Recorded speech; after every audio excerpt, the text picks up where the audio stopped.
aquí, en A Punto. Perspectivas de la economía y las políticas públicas con Santiago Peña. Recién retornado, últimamente vivir en los aviones. Santi, ¿dónde estuviste? Estuve en Guayaquil, me fui el lunes, estuve prácticamente todo el día martes y salí de Guayaquil ayer de noche, llegué esta madrugada. Estuve en un congreso del sector de los bananeros. El sector de bananas es el más importante de Ecuador. Ecuador es el número 1 en exportación de bananas en el mundo y es para lo que nosotros sería prácticamente la soja. Así es. Genera muchísimo empleo, hay más de 2,5 millones de ecuatorianos trabajando de manera directa en el sector de la banana y genera cerca de 2.500 millones de dólares en ingresos. Y ellos querían analizar el contexto internacional. Me invitaron para que pueda hablar desde la perspectiva de un país latinoamericano, cómo está afectando a toda la región esta situación de la tensión comercial de China con Estados Unidos y cómo esto va bajando a los diferentes países, ¿verdad? Y la verdad, muy interesante, gratamente sorprendido. Ya es la segunda vez que me invitan desde Ecuador gremios empresariales del sector privado para hablar de temas de políticas públicas y cómo ellos también dialogan con el gobierno sobre la necesidad de reformas y medidas importantes. Y bueno, y también en el avión, siguiendo todas las noticias, muy tristes. Realmente todo lo que estamos viviendo, muy triste en el país, Augusto. Queremos empezar con un cuadro y te dejamos con Paula porque realmente este cuadro nos cuenta otra historia al respecto de lo que nos estaban contando. Nos contaban que lo que nos pasa porque afuera está todo mal, pero parece que en realidad adentro está todo mal. A ver, ¿cómo es, Paula, eso? Sí, el speech gubernamental para explicarnos la presente crisis económica se basaba fundamentalmente en las condiciones externas bastante hostiles, Santiago. Sí. ¿Esto viene a echar por tierra esa teoría? Efectivamente, ¿verdad? Acá hay dos elementos muy importantes, Paula. El impacto regional es cierto, es una realidad, pero eso es parte nomás de la historia. En realidad lo que nosotros hemos vivido en Paraguay, que es diferente a lo de la región, es uno, el tema climático, que es una realidad, afectó al sector agropecuario, pero lo que ha habido, y yo creo que hoy es una realidad, es de que la historia económica de este año de Paraguay no se circunscribe solamente al sector agropecuario. Esto tiene una base amplia, son prácticamente todos los sectores económicos. Y esto es un problema estructural de la economía paraguaya y principalmente de la capacidad del gobierno de poder entusiasmar al sector privado. Hemos hablado muchísimo en este espacio de que es importante la obra pública, pero es realmente pero muy limitado comparado realmente a la inversión privada, que es la que mueve la economía. Entonces, hoy nosotros estamos sufriendo un parate de todos los sectores económicos pero muy amplio, y es lo que se está mostrando. Entonces, nuestra gran preocupación es que, pasado el problema climático que afectó al sector agropecuario, que Dios quiera que nos vuelva a afectar en la próxima cosecha, acá podemos tener todavía que el 2020 va a ser un año muy difícil y no va a haber esa tan mentada recuperación o el efecto rebote, ¿verdad? Entonces, este número que publica y obviamente nos obliga a reflexionar sobre la situación que está acá. Y cierto, hay problemas a nivel internacional, pero eso no es realmente lo que está afectando a la economía paraguaya, son otros factores. Es sin duda el efecto clima, pero también hay un efecto mucho más importante, que esta es una economía que está totalmente desmotivada, desinflada, o sea, no hay nada que nos diga realmente acá va a haber una recuperación y acá vamos a ver nuevos desarrollos que van a permitir que la economía pueda avanzar, ¿verdad? Y si a eso le sumamos los problemas de los incendios, si a eso le sumamos al malestar que hay con todos estos problemas y la angustia y la desesperación cuando nos empezamos a enterar nuevamente de que están utilizando una institución tan importante como el INDER para realmente extorsionar y hacer negocio en nombre de los más necesitados, realmente es angustiante. La película es muy dura. Ahora, volviendo, insistiendo un poco otra vez con ese cuadro, con esos números que vemos ahí, ¿qué pasó concretamente en Paraguay que distinga de lo que sucedió en otros países que siguieron creciendo? Crecieron poco, quizá Brasil 1.6% nada más, pero en nuestro país se registra una caída del 1.2%. Sí, ahí el problema, Paula, más importante es de que el primer semestre del 2018, todavía gobierno Horacio Cartes, Paraguay era el país con el mejor desempeño económico. O sea, si miramos esa foto, Paraguay está ahora en el extremo derecho. Hace un año estaba en el extremo izquierdo. Entonces la vara estaba muy alta. Entonces, obviamente, al no poder mantener el desempeño económico que se venía registrando hasta el mes de julio del año pasado, estadísticamente te cae, hay un desplome. Entonces, nosotros pasamos del extremo que el país que mejor desempeño tenía al país que tiene el peor desempeño. Me ¿Verdad? Y lo que estamos me estás midiendo- diciendo que me estás diciendo que a principios del año pasado este mapa era al revés. Totalmente. O sea, Paraguay era la economía, los últimos 5 años, era la economía que tenía el mejor desempeño económico, ¿verdad? Y en un momento que tampoco fue fácil. En 2015 nosotros vivimos la peor recesión económica en la historia del Brasil. O sea, hoy Brasil no está en recesión. O sea, ahí miramos los números. Brasil, cierto, no crece con una vigorosidad que nos gustaría, pero una economía que está creciendo. Entonces, hay realmente un contraste muy, pero muy dramático. Y yo creo que es en gran medida por las expectativas, ¿verdad? Nosotros tratamos siempre de encontrarle algo que sea tangible. No llovió, no se produjo, no se importó tal producto por A o B razón. Pero la economía que se mueve en base a las expectativas necesita de un valor intangible que es la A confianza. propósito de lo intangible, quería hacerte una pregunta.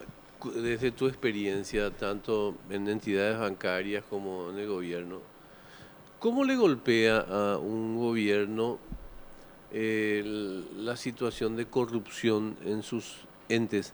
¿Y cómo le golpea a la economía, a esa capacidad de invertir, a la confianza en el sistema, estos hechos de corrupción que son tan frecuentes? En una semana tuviste que un ministro del Interior te compraba mesas que costaban 400 por 7 millones y al día siguiente tenés a una institución donde el problema no es que hay un grupo mafioso, el problema es que hay dos grupos mafiosos más o menos.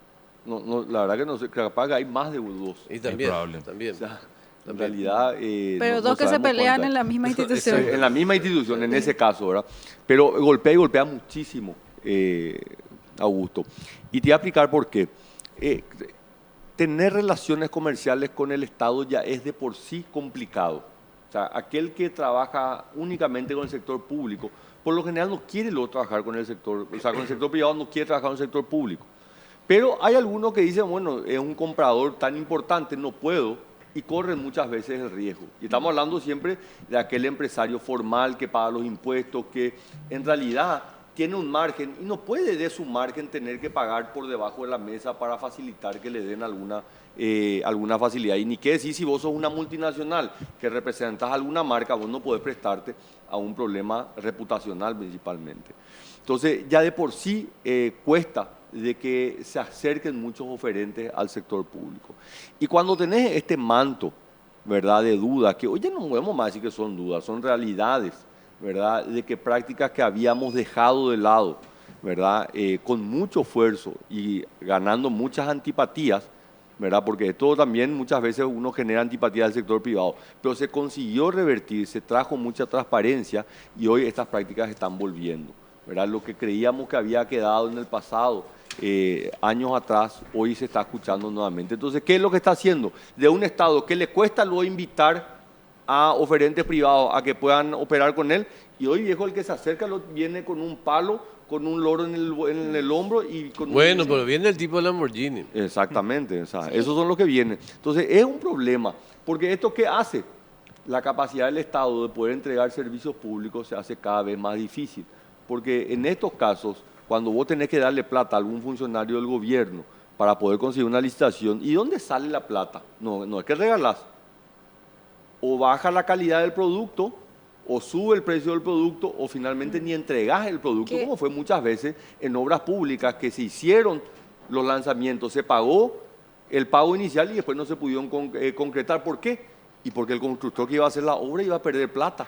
Entonces decidía no hacer. Santiago, Que tiene un poco que ver también. a ver, mucho de lo que mencionaste tiene que ver con algo que también está dentro de lo que dice Hacienda permanentemente, que no, dice Hacienda, nuestro campo de acción o de influencia es limitado, dice. Mucho de lo que cargamos nosotros como expectativa tiene que ver con el sector privado, te dice. Y ahí viene mi pregunta, ¿cómo le convences al capital a que ponga alguito más de plata para mover un poco la cuestión con esta serie de hechos que lo único que hacen es decir, mira, yo voy a guardar lo que tengo bajo el colchón hasta que esto más o menos pase, estos tipos se ponen más o menos serios para gobernar el país, o me voy y me siento con ellos consciente de que me pueden esquilmar, ¿verdad? Sí. ¿Cómo le convence al sector privado? A ver, yo, Felipe, tengo acá una doble, triple responsabilidad. Aparte de mi sombrero de periodista, tengo un sombrero de analista económico, tengo un sombrero de alguien que estuvo en políticas públicas y finalmente lo único que tiene es su nombre y trata de cuidar con las cosas que dice. Parto de la base de que nadie quiere inestabilidad en un país, mucho menos inestabilidad económica, ¿verdad? Pero respondiendo a tu pregunta, ¿es capaz este gobierno de revertir la crisis de confianza? Yo no creo, te soy muy honesto. Yo creo que es tan hondo el pozo que hemos cavado, Mira qué grave, che. es tan hondo el pozo que hemos cavado, que yo no sé, ojalá me equivoque y ojalá me demuestre lo contrario, pero yo no veo la capacidad de reacción a los problemas que estamos viendo. Y yo creo que el ejemplo más latente es una imagen ayer a la noche en el Parque Guazú de una mujer que estaba trabajando después de horas tratando de apagar el incendio y el presidente preguntando qué le pasó al Teyú y le dice ella y se quemó. No ves que está quemado. No ve que está quemado. Entonces, En ese tono, ¿eh? ese Y se manda a tono, mover después. ¿verdad?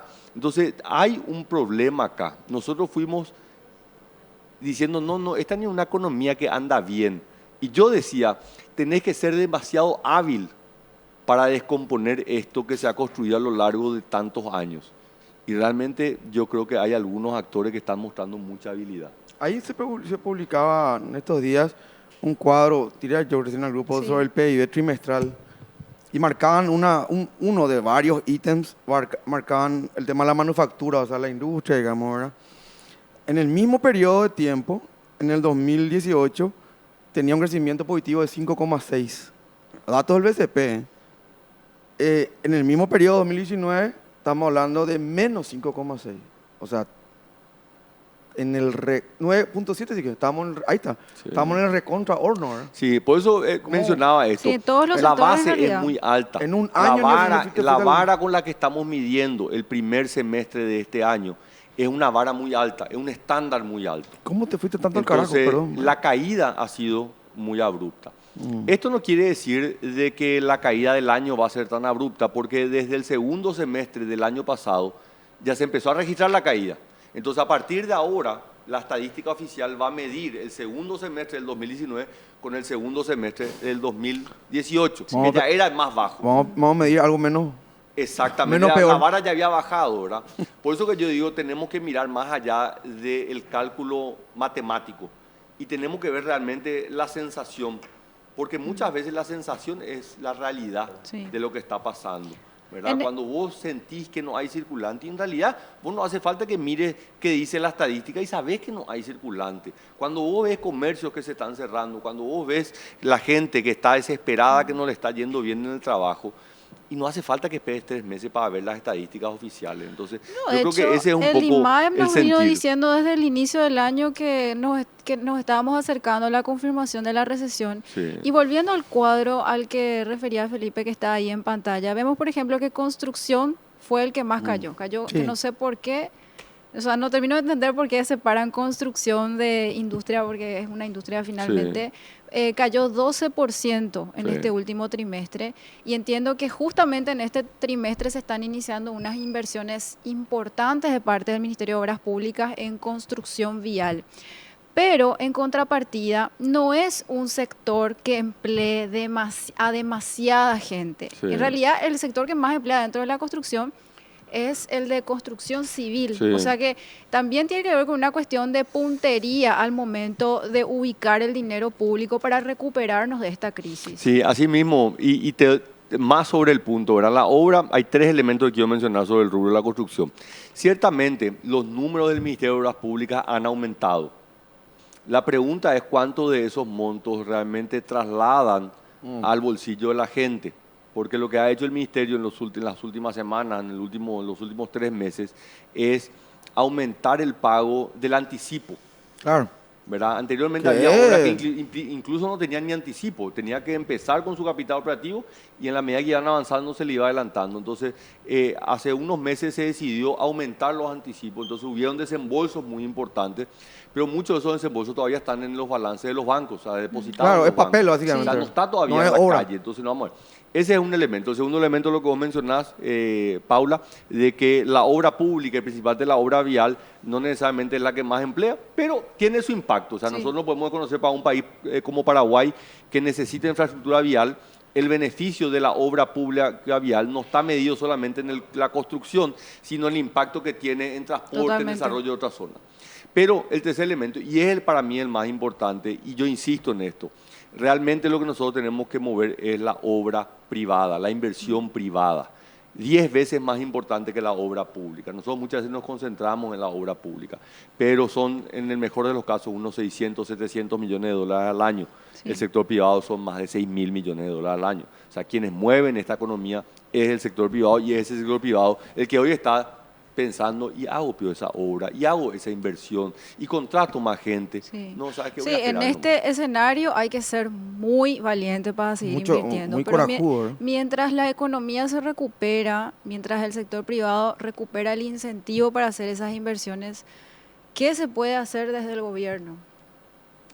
Por eso que Porque yo, estamos con un espíritu, Por e- con un desánimo y desmoralización generalizados. por eso Paula, que yo digo, y obviamente soy responsable por lo que digo y el día de mañana me pueden cuestionar, pero yo te soy sincero, yo no veo que haya una capacidad de reacción. Y te digo que han sido meses de muchas frustraciones cuando pensábamos que el 15 de agosto, después de que dijo el presidente que iban a haber cambios y finalmente no hubo ningún cambio, y los cambios totalmente de contramano, ¿verdad? Cuando tenemos un problema penitenciario le cambian al ministro de Agricultura para solucionar un problema y le ponen a una persona que hoy está siendo sindicada como la cabeza de una gavilla que estaba lucrando con la venta de títulos y extorsionado. O sea, realmente no sé cuánto más tenemos que irnos para abajo para que realmente haya o sea, recapacite este presidente y diga, yo no puedo, o sea, no puedo yo, ¿de qué sirve llegar al gobierno si yo voy a tener que estar administrando este caos y este conflicto?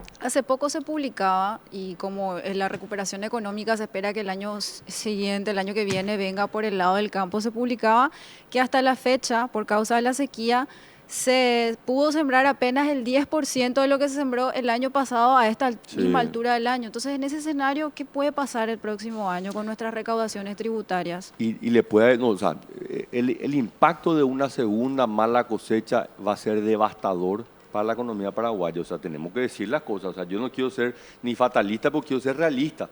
O sea, si nosotros tenemos una segunda mala cosecha, el efecto económico va a ser devastador y va a tener un efecto cascada en todos los sectores económicos. Así que Dios quiera que empiece a Pero llover. la ¿verdad? cosecha es apenas un episodio que puede salir bien Pero lo que o yo- salir mi mal. punto- Te yo quiero mi decir nomás punto que nomás. después de la cosecha Claro. tenés otra vez el proceso de mercadeo. O Yo- sea que no sabes otra vez en qué Totalmente. nivel Los va a precios tener. Pero mi punto internacionales. nomás es, nosotros no podemos poner todas nuestras fichas en un elemento que no podemos controlar. O sea, está bien, queremos que llueva, perfecto, pero vamos a enfocarnos en aquello que nosotros podemos controlar, cómo nosotros podemos reencauzar la gestión de un país que te juro por Dios que está a la deriva. Sí. La sensación que hay es que estamos a la deriva. Y sí. y Sobrepasado. Sí. Está sobrepasado el gobierno. Además, Felipe... ¿No ves que hay- se quemó todo? No, pero además... No ve que se quemó. Eh, Entonces, la- ok, pámala ahí. si vos te das cuenta por qué pasa lo que pasa, se pasa por una cuestión que hay que meter dentro de la evaluación. Y parece un lugar común, pero no tiene otro nombre la falta de liderazgo.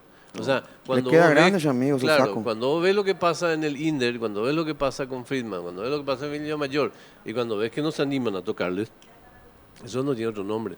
Se llama falta de liderazgo, no tiene otro nombre. Hay una realidad, Augusto, quienes Salvo que estuvimos- haya complicidad. quienes estuvimos adentro, Salvo que haya complicidad. quienes estuvimos adentro del sector público, nosotros veíamos que hay jugadores que son clave en la articulación dentro de una administración pública. El presidente Horacio Cartes tenía una persona que era el jefe de gabinete, que la gente sabía que Ah. tenía la autoridad encomendada por el Para presidente distribuir la pelota. Para distribuir la pelota. El que ponía los tiempos Entonces, también. la pregunta es, ¿la culpa de quién es que Mario Abdo no tenga una persona que cumpla ese rol? Es su responsabilidad. Abdo. Claro. O sea, nosotros muchas veces decimos, no, Es la- está es la mal culpa- asesorado. es no, la- su mano- el problema es que él Es culpa tiene de que su esquema. sacudirse. Los paraguayos le eligieron a él para ser Pero ese presidente. es el esquema Un que él armó. privilegio que tienen pocos seres humanos en su vida, en el mundo, poder ser el quien dirige los destinos de un país. sí. Entonces, yo creo, y él obviamente demuestra mucho afecto hacia sus compañeros de colegio, hacia sus amigos de la infancia, pero acá estamos hablando del país. Sí. Y este es un país que necesita desesperadamente que haya cierto orden para que pueda avanzar. Nosotros no podemos dar el lujo de que estemos en una situación de desgobierno como la que estamos viviendo hoy. Santi, tenemos que agradecerte el tiempo. Muchas gracias. Tenemos un reportaje especial sobre una inversión absolutamente importante. Estamos hablando de 180 millones de dólares en el norte. Un reportaje especial de nuestros compañeros que estuvieron ahí.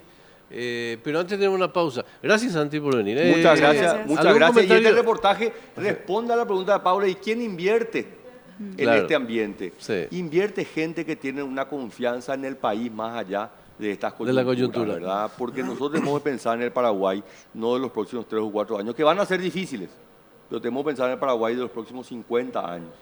Y yo creo que ese es el objetivo de un proyecto como el que se está llevando adelante en el norte. ¿Algún comentario deportivo que nunca falta en tu...? No, lo que hay que hacerle es recordarle que si se va de viaje, al volver tiene que traer Mínima banana, mínimamente. Unas bananas ecuatorianas. ¿no? Imanes, ya que estábamos en Imanes el- para la un heladera. imán para la heladera. ¿Y qué hubo en Miami? Ah, bueno. Me encanta ese pase de factura. Uy, ¿eh? chocolate. Ah, bueno, pues no. Acá no llegó. No llegó, no llegó acá. No No sé llegó a dónde. nada. No No, llegó yo nada. tengo que acá. salvarla a Silvero, me ha traído un presente. Bien bien. Bien por vos, ¿eh? Bien por vos. Bien por vos. Y yo pedí. Algo Tenés que tendrá, pedir, nosotros que nosotros no hermano. tenemos. Yo soy un Tenés que pedir, pechero el que no de llora. alma. Hay, Yo soy un pechero de hay alma. gente con privilegios acá. No, pechero de alma, ese es mi privilegio. Santi, Pues, gracias. pecheo, Muchas gracias. Una Nos vemos el pausa. próximo miércoles. El próximo miércoles. Una pausa y ya volvemos. Pausa flash y ya volvemos.